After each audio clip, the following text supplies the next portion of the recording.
매년 소득세 신고 기간이 되면 주택임대소득에 대한 문의도 많아지는데요. 특히 주택수 계산이라든가 과세 대상 여부 판단에 대한 문의가 가장 많은 것 같습니다. 그래서 구민 여러분의 이해를 돕기 위해 보유주택 수별로 나누어서 과세 대상 여부에 대해 정리해 보도록 하겠습니다. 안녕하세요. 서초구 세무 메타버스 텍스테이션 오픈을 축하드립니다. 저는 텍스테이션에서 세무 강의를 하게 된 김대중 세무사라고 합니다.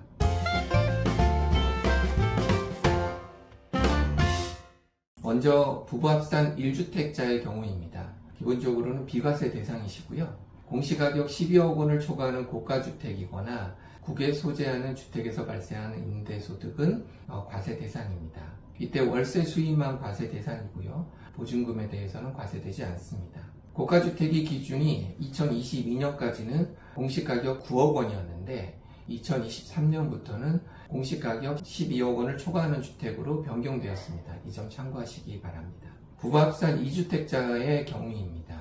이때부터는 공시가격과는 무관하고요. 주택 월세 수입에 대해서 과세하게 됩니다. 2주택자에 대해서도 보증금에 대해서는 과세하지 않습니다. 1주택 또는 2주택자의 경우에 많은 질문이 연도 중에 주택수가 변경된 경우에 어떻게 되는지에 대한 건데요. 가령 연초에는 2주택이었다가 연도 중에 하나 팔아서 연말 기준으로 주택수가 하나가 된 경우, 그리고 그 주택이 고가주택이 아닌 경우에 비과세가 되지 않느냐, 이런 질문이 많습니다. 1주택 기간에 대해서는 비과세가 맞습니다. 그런데 연초부터 2주택이었던 기간에서 발생한 임대소득에 대해서는 과세가 됩니다. 즉 비과세 판정은 연말 주택수 기준으로 하는 게 아니라 연도 중에 과세 대상이었던 기간에 대해서는 과세가 된다. 이렇게 이해하시면 좋겠습니다. 다음으로 부부합산 3주택 이상인 경우입니다. 이때에도 주택 월세 수입에 대해서는 과세가 되고 보증금 합계가 3억 원을 초과하는 경우에는 보증금에 대해서도 과세가 됩니다. 소위 말하는 간주임대료라는 것을 계산해서 주택 임대소득에 합산하게 되는데요. 그림에서 보시는 것처럼 간주임대료 계산하는 방식은 보증금에서 3억 원을 차감하고 정기예금 이자율을 곱해서 계산하는 방식입니다. 그렇기 때문에 보증금 3억이 안 되면 간주임대료가 발생 안 하는 거죠. 간주임대료 계산에 있어서 주택수가 3주택 이상인지를 판단할 때에 소형주택은 제외하게 되어 있습니다. 즉 전용면적 40제곱미터 이하이고 기준 시가가 2억 원 이하인 주택을 소형주택이라고 하고요. 이러한 소형주택은 주택수 산정 및 보증금 산정에 있어서 제외하고 계산한다. 이렇게 이해하시면 되겠습니다. 가령 3주택을 보유하고 있는데 그 중에 소형주택이 하나가 있다. 이 경우에는 간주임대료 계산에 있어서는 2주택자로 봐서 간주임대료 계산을 하지 않습니다. 또는 주택을 3주택 가지고 있는데 소형주택은 없고 보증금 합계가 3억 원이 안 된다. 이 경우에도 보증금 합계가 3억이 안 되기 때문에 간주임대료가 계산이 안 돼서 월세 수입만으로 소득세 신고를 하시면 되겠습니다.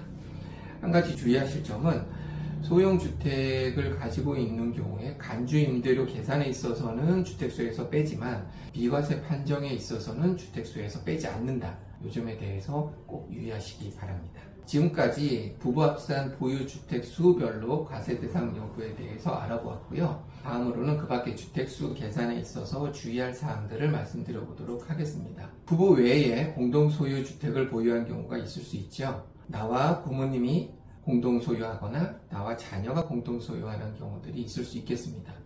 이 경우에 공동소유주택은 기본적으로 지분이 가장 큰 소유자의 소유로 계산을 합니다. 그리고 지분이 가장 큰 자가 2인 이상인 경우에는 각각 소유한 것으로 계산을 합니다. 다만 지분이 가장 큰 자가 2인 이상인 경우로서 그들이 합의하여 그들 중 한 명을 해당 주택 임대소득의 귀속자로 정한 경우에는 그의 소유로 계산합니다. 즉 가령 예를 들어서 나와 부모님이 공동 소유하고 있는데 5대5로 가지고 있다. 그러면 각각 소유한 것으로 주택수를 계산하는 게 원칙이고요. 만약에 임대소득의 귀속을 부모님의 귀속으로 정한 경우에는 부모님의 소유로만 계산한다. 나는 주택수에 계산하지 않고요. 이렇게 할 수 있다는 겁니다. 다만 공동소유주택의 소수 지분자 또는 공동소유에 대해서 합의로 주택을 소유하지 않는 것으로 보는 자의 연간 주택임대 수익 금액이 600만 원 이상이거나 기준 시가 12억 원 초과하는 주택의 지분율이 30% 초과하는 경우에는 이 소수 지분자 등의 주택수에도 가산한다. 즉